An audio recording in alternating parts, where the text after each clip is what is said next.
Olá, eu sou Manuela Mello, estudante da Faculdade Santíssima Trindade, do sexto período do curso de Direito. Vim falar um pouquinho a vocês aqui do resumo expandido submetido no primeiro CONFAS, Ciência e Inovação, da Faculdade Santíssima Trindade. Esse resumo ele foi de minha autoria, orientado pela professora mestra Daniela Azedo. O convênio ICMS número 187 de 2021. A importância de políticas fiscais tributárias com perspectiva de gênero. O presente resumo expandido pretende apontar como o Convênio ICMS 187 do Conselho Nacional de Política Fazendária, CONFAS, publicado no Diário Oficial da União, de 22 de outubro de 2021, apresentou um avanço em favor dos direitos das pessoas que menstruam.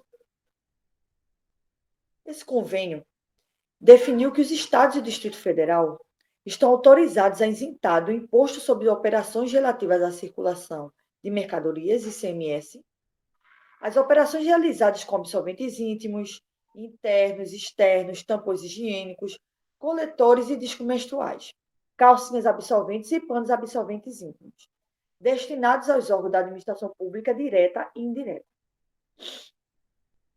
Cumpre contextualizar que no corrente ano, o Fundo de População das Nações Unidas, juntamente com o Fundo das Nações Unidas para a Infância, UNICEF, apresentaram o relatório intitulado a pobreza menstrual viciada pelas meninas brasileiras, chegando a constatações preocupantes no que tange à saúde, moradia digna, acessibilidade à escola, saneamento, higiene, dentre outros direitos que são constantemente violados durante o período menstrual.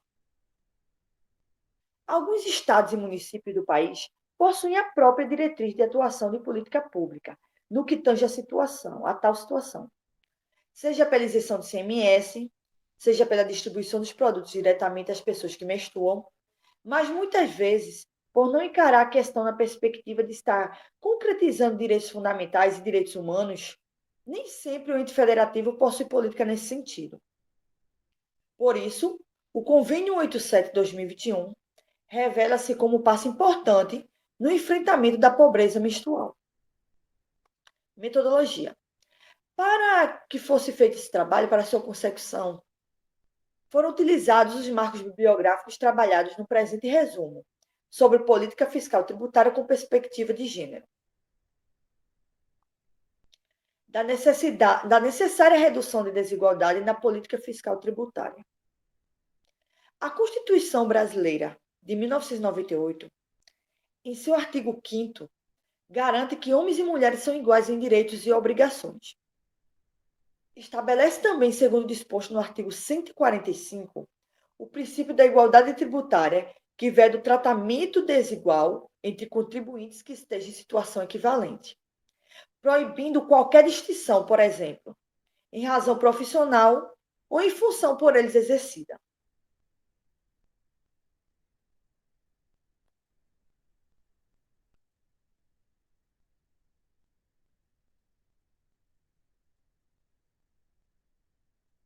O artigo 3º elenca os objetivos fundamentais da República, quais sejam construir uma sociedade livre, justa e solidária, garantir o desenvolvimento nacional, erradicar a pobreza e a marginalização, reduzir desigualdades sociais e regionais e promover o bem de todos sem preconceito de origem, raça, sexo, cor, idade ou quaisquer outras formas de discriminação. Porém, dados apresentados pelo IBGE em 2019 mostraram que em 2018, mulheres entre 25 e 49 anos de idade recebiam em média R$ 2.050, o que correspondia a 79,5% do recebido pelos homens. Encaixando-se no extrato mais baixo de renda, por consequência, a carga tributária seria mais sentida por elas. A diferença ainda era maior quanto às mulheres negras, cuja renda correspondia a 44% da renda dos homens brancos. Então, a gente nota aí uma grande desigualdade, né? O que não é proposto pela Constituição. Tendo em vista tal panorama de desigualdades, a política fiscal tributária brasileira deveria pautar-se no objetivo de reduzir tais cenários, mas não é o que vem ocorrendo. Entre os anos de 2014 e 2016, programas de efetivação de direitos e de serviço para mulheres em situação de violência sofreram corte orçamentário de 40%. Mais recentemente, o Plano Plurianual de 2020 e 2023 trouxe a redução de programas exclusivamente destinados a mulheres, ao passo que a execução orçamentária de 2020 aponta para a ausência de gastos efetivos em políticas públicas focais, a despeito da existência de previsão de verbas para tal fim. Diante disso, um olhar mais atento para o direito tributário é fundamental. O tratamento desigual àqueles e àquelas que se encontram em situação desigual é imperativo constitucional que se coaduna com os princípios da capacidade contributiva, da isonomia, da vedação do confisco e da seletividade.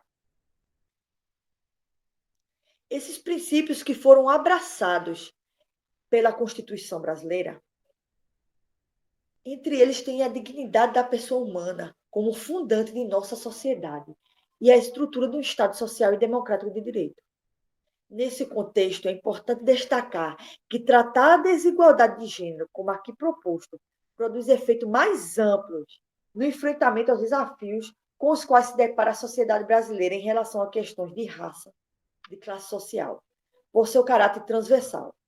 Com efeito, construir um sistema tributário que atue positivamente sobre as desigualdades que atingem as mulheres, é medida que, ao abarcar a mulher negra e a mulher pobre, automaticamente contribui para o combate do racismo estrutural e da desigualdade social aviltante que permeiam nossa sociedade.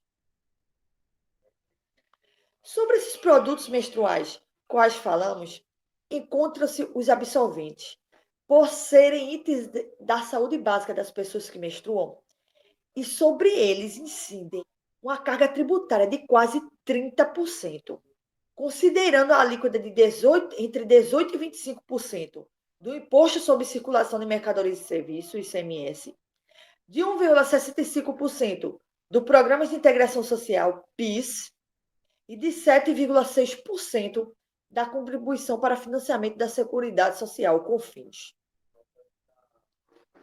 O Convênio ICMS 187 de 2021, a autorização de isenção e a pauta da pobreza menstrual.